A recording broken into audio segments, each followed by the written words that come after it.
বাংলা সহ 5 ভাষাকে ধ্রুপদী ভাষার মর্যাদা দিল কেন্দ্রীয় সরকার।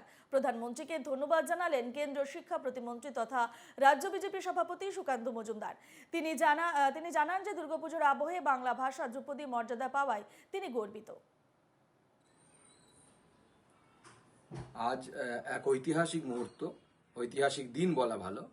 বাংলা সহ আরও মোট 5টি ভাষাকে আজকে ক্লাসিক্যাল ল্যাঙ্গুয়েজ বা ধ্রুপদী ভাষার মর্যাদা দেওয়া হলো।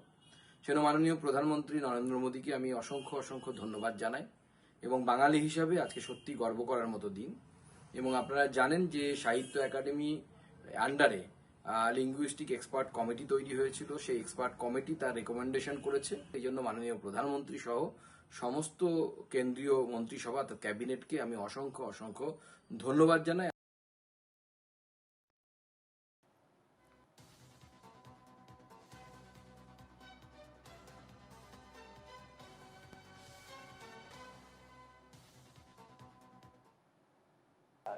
এতে আমি আনন্দিত, কিন্তু এতে বাংলা ভাষার কিছু এসে যাবে বলে আমার মনে হয় না। বাংলা ভাষার নিজের গৌরব যেখানে থাকার সেখানেই থাকবে, এবং আমাদের উচিত যেখানে বাংলা ভাষা পড়ানো ক্রমশ উঠে যাচ্ছে স্কুলগুলোতে, সেগুলোতে নজর দেওয়া, বাংলা ভাষাকে পড়ানো। বাঙালি অভিভাবকেরা ইংরেজি মাধ্যম স্কুলে ছেলে মেয়েদের ক্রমশ বেশি করে পাঠাচ্ছেন।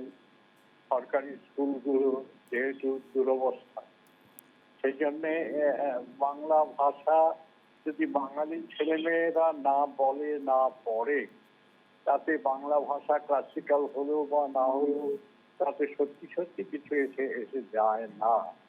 এরকম একটা তকমা নিয়ে একটা ভাষার কিছু হয় না। আমি আগেও এই কথা বলেছি, বাংলা ভাষা আন্তর্জাতিক মাতৃভাষা দিবসের ভাষা। বাংলা ভাষা সত্যজিৎ রায়ের ছবির ভাষা, সাহিত্যের ভাষা, নাটকের ভাষা। যদিও ভাষা সাহিত্য আর ভাষা এক নয়, কিন্তু বাংলা ভাষার যে আন্তর্জাতিক গৌরব এবং অন্যান্য গৌরব, সেটা যেমন থাকার তেমনই চলবে। কিন্তু গোড়ায় যদি আমরা শেকড়টাকে কেটে দিই, আমাদের ছেলেমেয়েরা যদি বাংলা ভাষা না শেখে, তাহলে সত্যি এই ক্লাসিক্যাল গৌরব নিয়ে আমার নাচানাচির কোনো ইচ্ছে নেই। এটা খুবই গুরুত্বপূর্ণ একটা খবর এবং বাংলা ভাষার ক্ষেত্রে এটা খুবই উল্লেখযোগ্য একটা ঘটনা। এর সঙ্গে আমি বলতে চাইব, সেটা হলো যে এর আগে অনেক ভাষাকে ধ্রুপদী ভাষা হিসেবে স্বীকৃতি দেওয়া হয়েছিল। সেই ভাষাগুলোর সঙ্গে সঙ্গে বাংলাকে স্বীকৃতি দেওয়া তা খুব জরুরি বলে আমি মনে করি। আমি যতদূর জানি যে পশ্চিমবঙ্গ রাজ্যের ভাষা একটি কেন্দ্র আছে, সেই ভাষা কেন্দ্রের বেশ কিছু গবেষক এই নিয়ে কাজ করছিলেন, এবং আমি জানি না তাদের চাপেই হয়তো এই ঘটনাটা ঘটতে পারলো।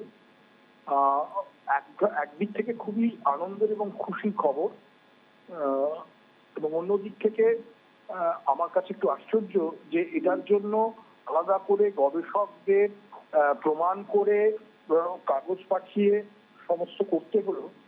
এটা তো প্রথমেই করলে ভালো হতো।